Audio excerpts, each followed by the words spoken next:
18 বছর বয়সী সালমান রহমান বয়সে তরুণ হলেও তার আচরণ শিশুর মতো। মায়ের হাত ধরে আসছেন বিশেষ শিশুদের স্কুলে। প্রতিবন্ধকতা থাকলেও ছেলেকে নিয়ে ভালো কিছু করার স্বপ্ন দেখছেন মা। এখন আমার বাচ্চাটা অসুস্থ, আমাদের অনেক কিছুই ফেস করতে হয়।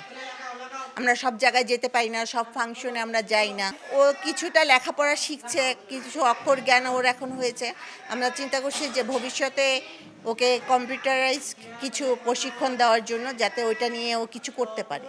পরিসংখ্যান ব্যুরোর তথ্য মতে সারা দেশে 23,61,000 প্রতিবন্ধীর মধ্যে খুলনা বিভাগে রয়েছে 3,08,185 জন। এর মধ্যে সর্বোচ্চ খুলনা জেলায় 48,145 জন প্রতিবন্ধী আছেন, যা সংখ্যা ও শতকরা হিসেবে দেশের সর্বোচ্চ।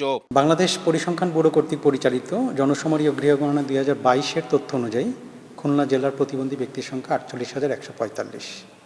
পার্সেন্টেজ আকারে আমরা যদি বলি, এটা 1.84%।